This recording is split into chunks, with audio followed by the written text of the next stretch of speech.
No todo lo que aúlla entre las sombras de un rancho es carne y pelo. A veces, lo que escucha la gente al otro lado de la cerca tiene voz de vecino y olfato de animal. Y cuando lo descubres, ya nada vuelve a ser igual. Hoy te voy a contar dos historias, dos encuentros con nahuales en ranchos y pueblitos que terminaron en horror para quienes las vivieron. No son cuentos de fogata escritos para asustar. Son lo que me contaron y lo que vi con mis propios ojos. Si estas historias te interesan, suscríbete para escuchar más relatos así. Aquí no hay sensacionalismo, solo testimonios que dicen, esto ocurrió. Me llamo Roberto. Nací y crecí en el rancho La Cañada, un lugar donde la vida transcurría al ritmo del ganado y de las campanas de la iglesia. La gente se conocía por el nombre. Las puertas se dejaban entreabiertas y las noches olían a penca y tabaco. En ese lugar vivía doña Licha, la partera. En el pueblo la respetaban de veras. Había ayudado a nacer a 3 generaciones. Sabía de plantas. Sabía de partos complicados que otros doctores no entendían. Vestía siempre con un rebozo gris, tenía las manos huesudas y esas uñas que trabajaban sin descanso. Nadie la cuestionaba porque en días de necesidad ella era la que llegaba. Lo que pasa es que nadie preguntó demasiado cuando la gente empezó a notar cosas raras. Al principio fueron detalles chiquitos. Doña Licha salía de noche, con una cubeta y una pala, como si fuera a desenterrar algo o a enterrar algo.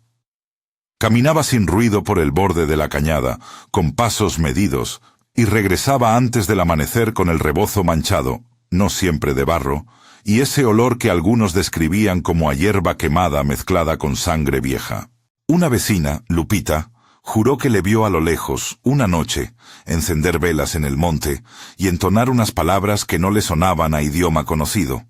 Eran sonidos cortos, repetidos, como quien habla a alguien que no está en la tierra. En el rancho, cuando empieza el rumor, todo se agranda. Unas veces aparecen huellas de coyotes cerca de las trojes. Otras, el perro del patrón aparece muerto y la gente echa la culpa al monte. Yo trabajaba en los potreros, y para ser sincero, al principio pensé que eran tonterías. La imaginación se enciende con la soledad. Pero entonces sucedieron cosas que hicieron que incluso los más incrédulos se pusieran en vela. Fue Juan, el más joven de la tanda, el que propuso seguir a doña Licha. Tenía 18 años, y esa mezcla de curiosidad y valentía de los que todavía creen que el mundo se puede entender si se mira con más atención. Con él fueron Tomás y otro muchacho llamado Miguel. Salieron una madrugada, a escondidas, con linternas a medias cargadas. Me lo contaron después, y vi el temblor en sus manos cuando relataban cómo caminaron entre nopales y juncos. Con el frío clavado en la espalda, llegaron a la cañada cuando la luna estaba alta, y lo primero que les golpeó fue el silencio. Un silencio que no es ausencia de ruido, sino una presencia de nada. No se oía ni el chiflido de una lechuza, ni el croar de las ranas. Solo el crujir de la grava bajo los pies y algo más, un olor punzante, punzante como el hierro que les hizo apretar la boca. Allí, entre la maleza, encontraron una pequeña explanada con piedras arregladas en círculo. En el centro, unas velas se consumían, y delante de ellas había un bulto envuelto en tela. La luz que daban las velas proyectaba sombras que parecían moverse con intención propia. No voy a describir rituales ni cómo se hacen porque no es el punto. Lo que puedo decir es lo que mis amigos vieron. Doña Licha, doblada sobre ese bulto, sus manos trabajando con paciencia. Cuchicheos que no se parecían a ninguna lengua que conocieran. Un olor a hierbas quemadas que se mezclaba con un sabor metálico en el aire. En un momento, una de las velas chisporroteó y se oyó un chasquido, como si algo en la tela se moviera, y de la tela salió un ruido, un gemido corto que nadie supo clasificar. Los 3 se paralizaron. Los ojos de doña Licha brillaron con una luz que no parecía humana.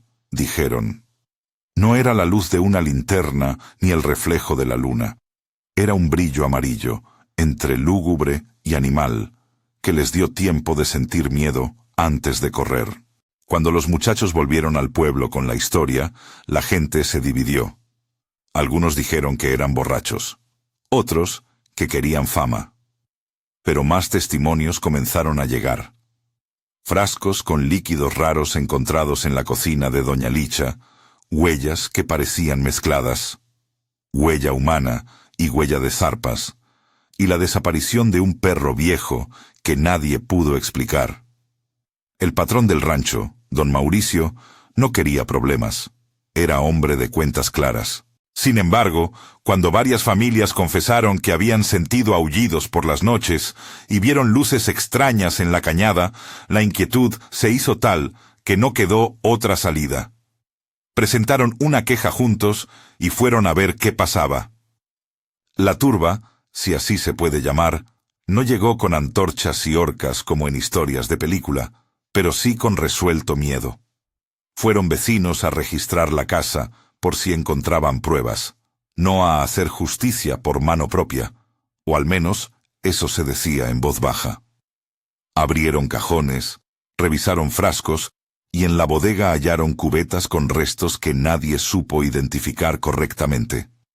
Vendas manchadas, hierbas secas con olores fuertes, frascos llenos de cosas flotando dentro. No quiero adornar con detalles escabrosos, pero te aseguro que lo que encontraron fue suficiente para que muchos cerraran la puerta de su casa definitivamente. Esa misma noche, la cañada respondió.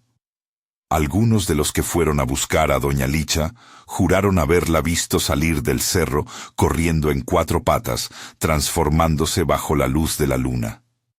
La describieron como una sombra que se erguía sobre sus patas traseras y luego, en un movimiento veloz, se echaba hacia adelante con un salto que ningún coyote normal podría dar. Dicen que sus dientes brillaron, pero que su olor seguía siendo el de la mujer que conocían. Fue como ver a 2 seres peleando por el mismo cuerpo. Yo vi, porque luego me obligaron a mirar, porque ya no había más tiempo para dudas, huellas que no cuadraban. Delante de la casa de doña Licha había marcas de pasos que se volvían zarpas, y por la vereda de la cañada habían quedado mechones de pelo negro enredados con pétalos de alguna planta que solo ella usaba. Un vecino, don Esteban, que era hombre de campo y poca palabra, me miró y dijo: «Roberto, yo no creo en cuentos, pero cuando uno ve eso, ya no es cuento». Y tenía razón.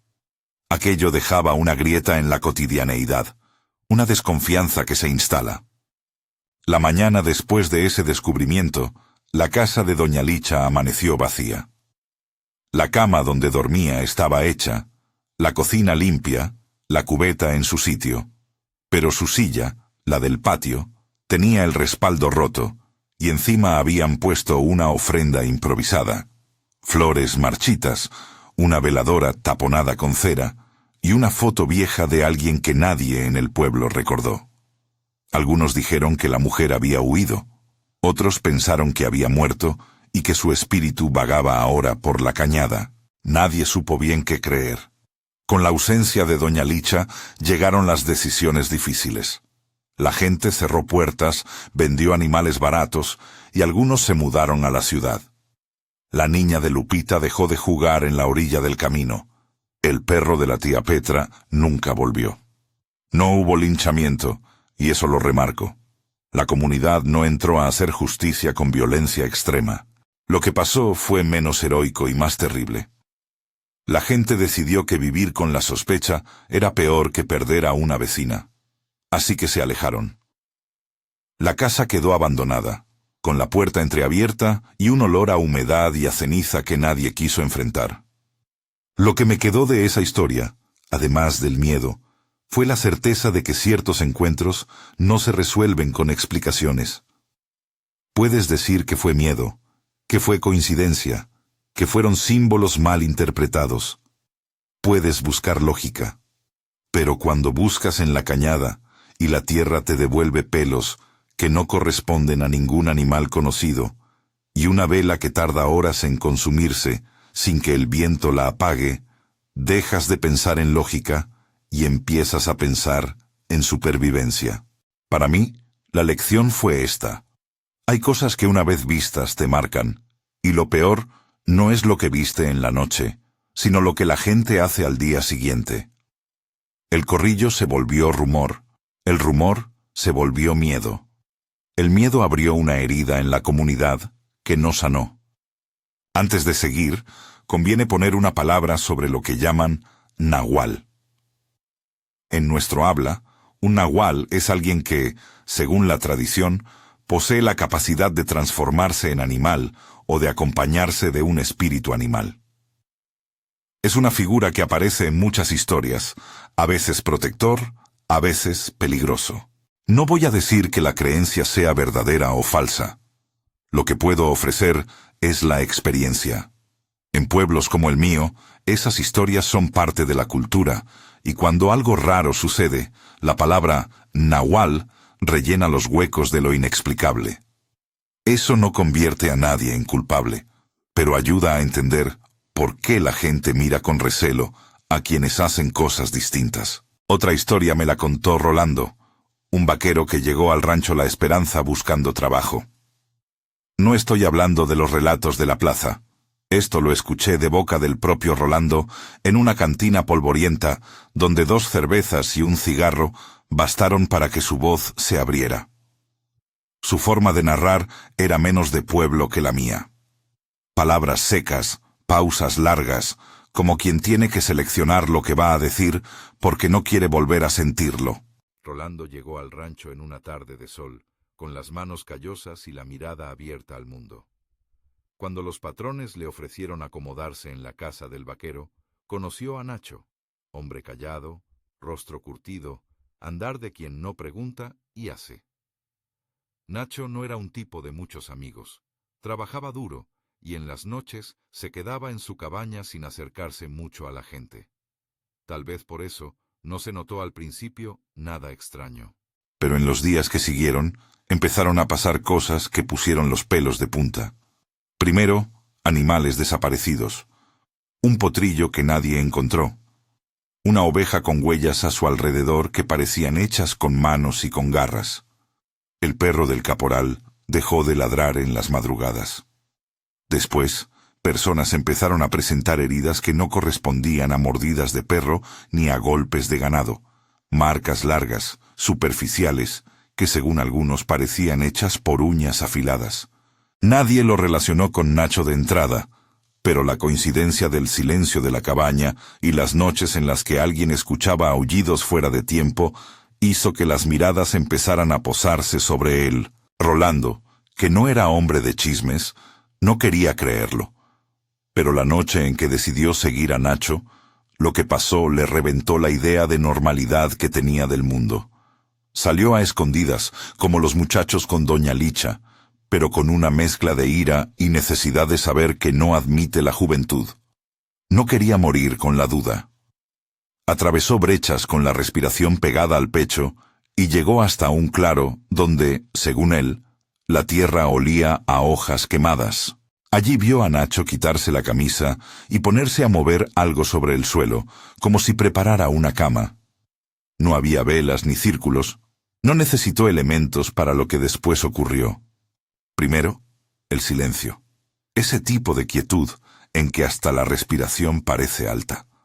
Después, un gruñido bajo que no salió de la garganta de un perro ni de la de un hombre, sino de algo que no termina de ser ambas. Rolando contó que la carne de su nuca se erizó y que tuvo que apoyarse en un mezquite para no caer. De la sombra emergió un bulto que empezó a estirarse. La espalda de Nacho se arqueó, la mandíbula se afiló, y en un parpadeo su figura humana se diluyó en una forma más baja, con orejas que se alzaban y una cola que no estuvo nunca antes. No fue una transformación lenta y poética, fue brusca, salvaje, como si algo rompiera el molde humano. No quiero afirmar que eso fue la verdad absoluta. Lo que narro es lo que Rolando juró bajo la luz ambarina de las lámparas de la cantina.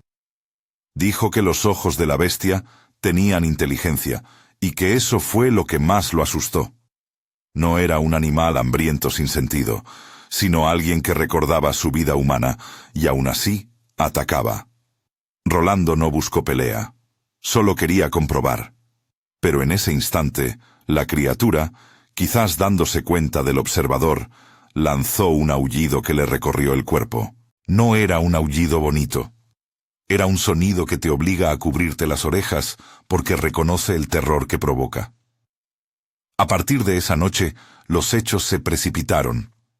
Hubo una confrontación a medias entre los vaqueros, una pelea mal organizada, golpes en la cabaña.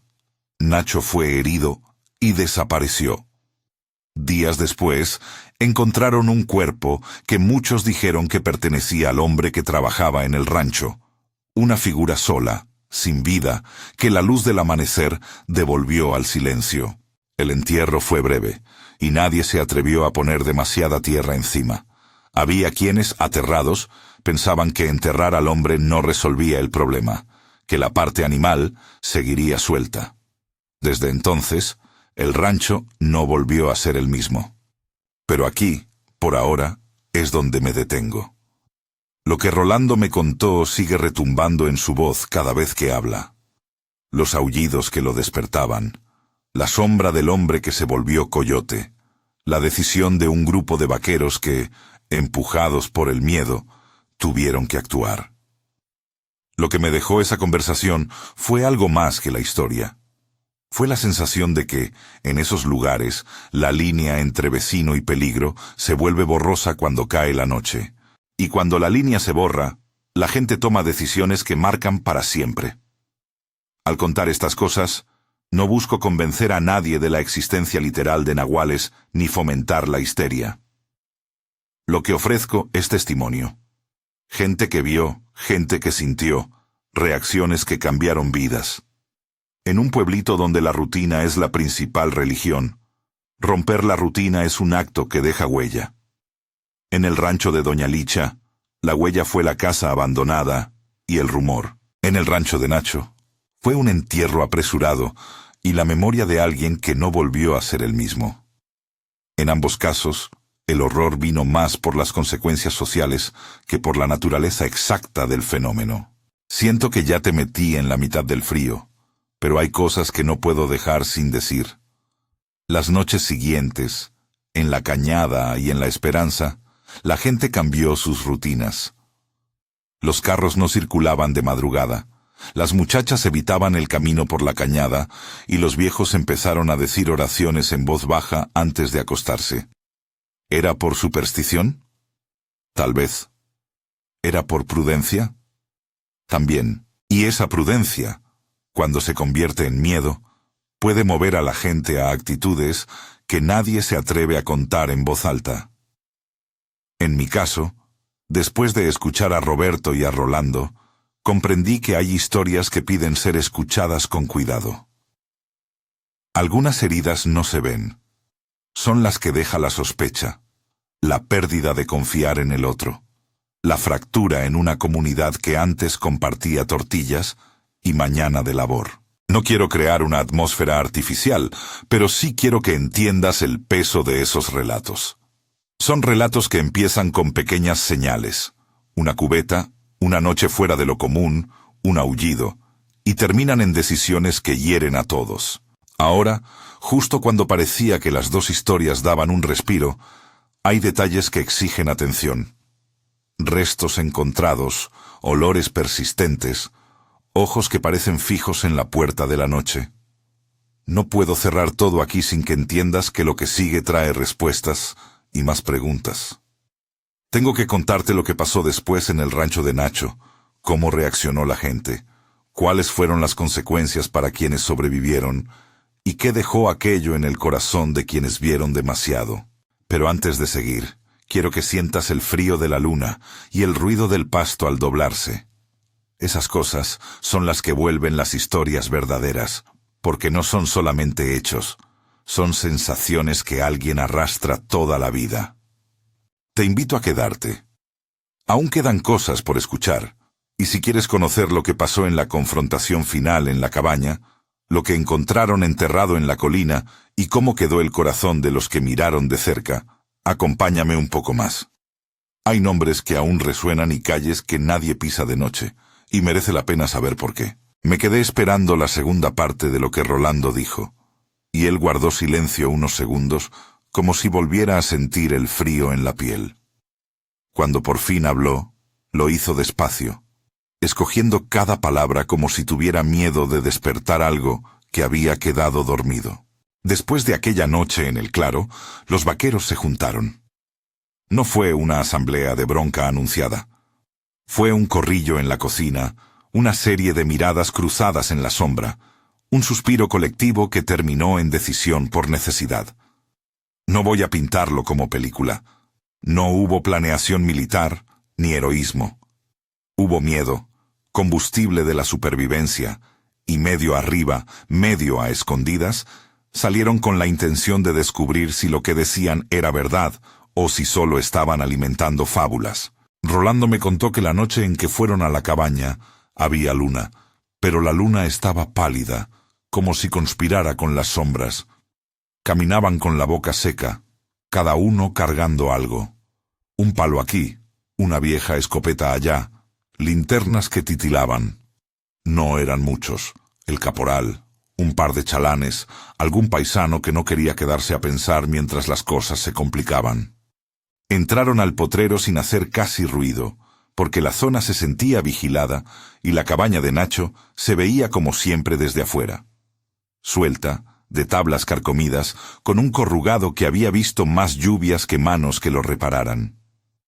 Golpearon la puerta con cautela. Nadie respondió. Empujaron, la madera chirrió, y un olor salió de ahí dentro que, según Rolando, no se puede comparar con otra cosa. Era mezcla de polvo viejo, sudor y algo crudo que al acercarte vertiginosamente te obliga a retroceder. Ahí empezó la escalada. Recorrieron la casa, camas revueltas, ceniceros con colillas, botas viejas en desorden. En el corral encontraron rastros que a simple vista no decían nada, pero cuando los pusieron en fila, eran una trenza de pistas. Pisadas que empezaban humanas frente a la puerta y terminaban en surcos largos, como si algo arrastrara la tierra con garras.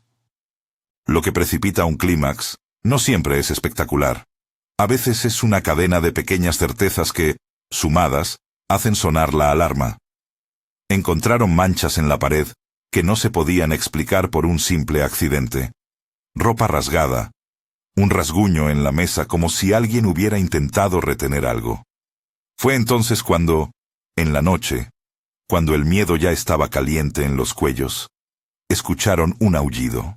No era de perro ni de coyote completamente. Tenía un matiz humano que hacía que se te afloje la sangre. Era el aviso de que la casa ya no pertenecía solo a la gente. La confrontación no fue limpia.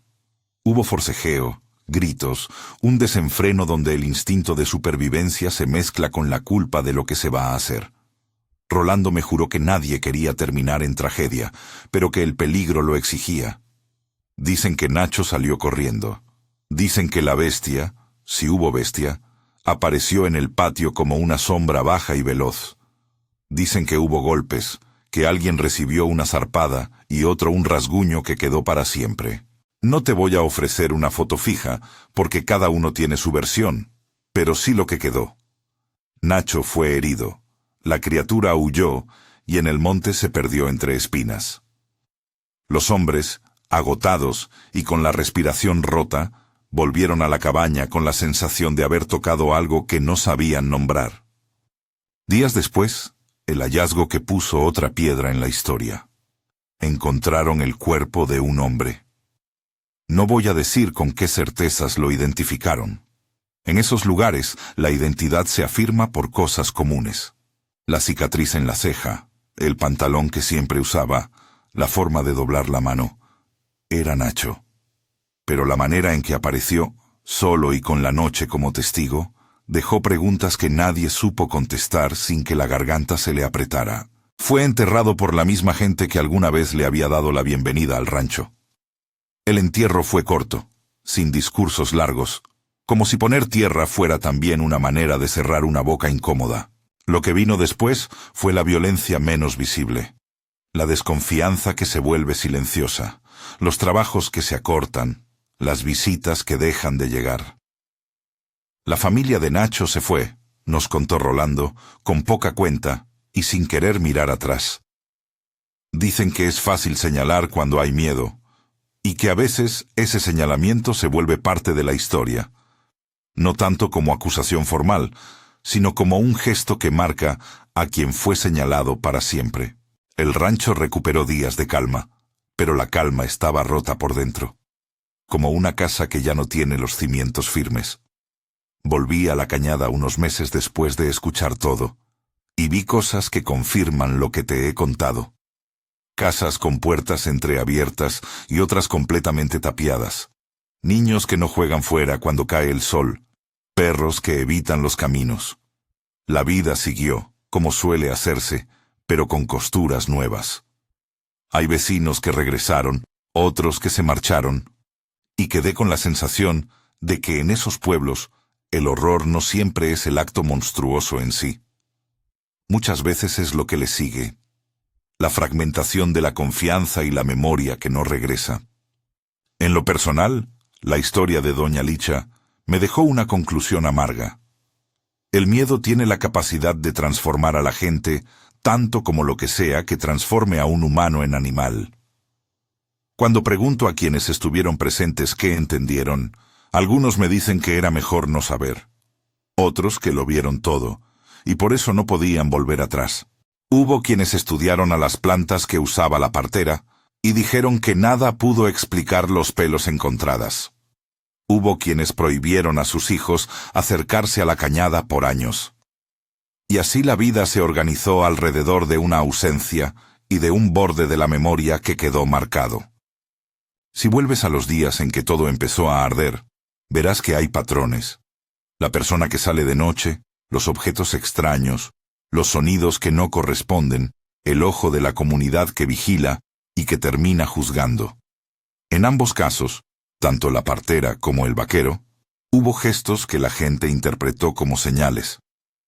Es natural, porque cuando algo desafía la lógica de lo cotidiano, el folclore llena los vacíos.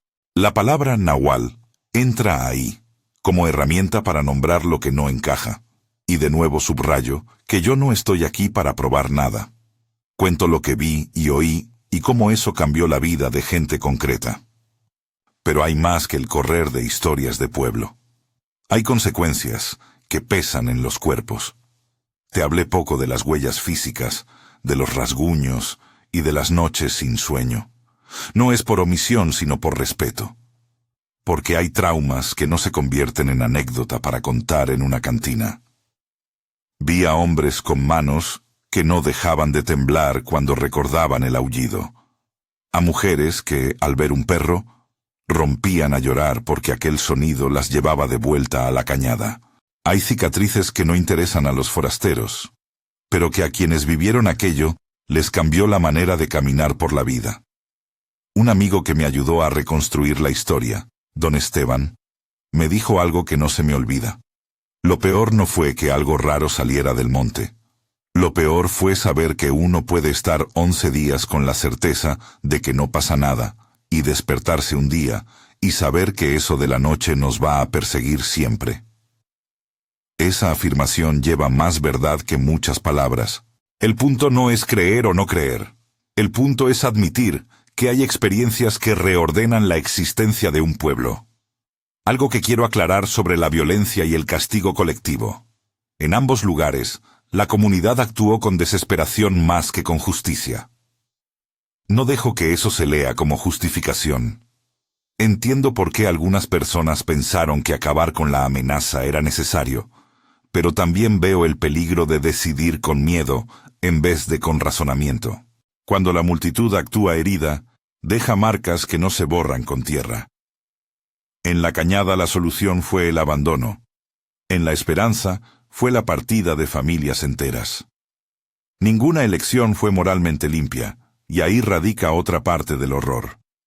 Las secuelas sociales que dejan a la gente dividida, sospechosa. Regresemos un momento a las imágenes que vuelven más escalofriante todo esto. La cañada con velas, las sombras que se curvan sobre una tela, el brillo amarillento en los ojos de alguien que uno conoció. No describo esos detalles para romanticizar el miedo. Los presento porque son los que se quedan. Son las imágenes que hacen que la gente deje de pasar por un camino que antes rodeaba la colina, o que eviten la casa donde un día apareció una partera y luego el silencio. La memoria popular guarda esas imágenes y las hace más sólidas que las pruebas materiales. Eso es lo que convierte un encuentro en leyenda. Mucha gente me preguntó si hubo intervención de autoridades. En ambos casos, hubo denuncias, visitas y luego un desencuentro entre la ley y la costumbre. Los policías fueron a mirar. Los forenses vinieron cuando encontraron el cuerpo. Se hizo acta, se levantaron testimonios. Pero los procedimientos no siempre responden a lo que un pueblo siente. En La Esperanza, las autoridades registraron el cuerpo como una muerte que merecía investigación, pero la sospecha popular ya había impuesto una sentencia social. Es un escenario frecuente. La ley sigue sus pasos, mientras la comunidad decide cómo recomponer su vida.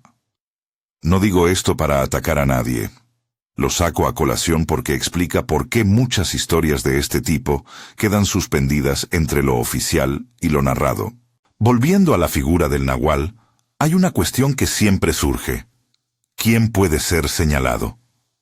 En los relatos que escuché, la sospecha se posó sobre los que se salían de la norma. La mujer que en las noches caminaba por la cañada, el hombre callado que no iba a fiestas. La diferencia cultural es que en contextos rurales, donde la vida es en parte conservación de tradiciones, lo extraño tiene quece de amenaza. Eso no excusa la exclusión, pero ayuda a entenderla. En los dos pueblos, la sospecha actúa como una defensa primitiva. Nombrar un peligro y actuar sobre ese nombre. Hay quien sostiene que el nahual protege si se le respeta y castiga si se le enfrente. Otros sostienen que son cuentos para explicar cosas que no podemos controlar. Yo no hago doctrina, me limito a relatar la experiencia. Pero sí puedo decir que hay otro tipo de transformación que me interesa más, el que sufren las personas. Cuando uno vive cerca de lo inexplicable, su prioridad cambia.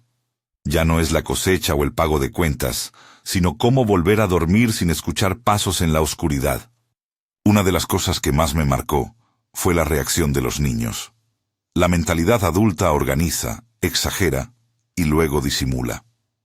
Los niños, sin embargo, registran. Vi muchachos que, cuando caía el sol, se acercaban a sus madres con ojos muy abiertos y preguntaban si el hombre que aullaba vendría por ellos.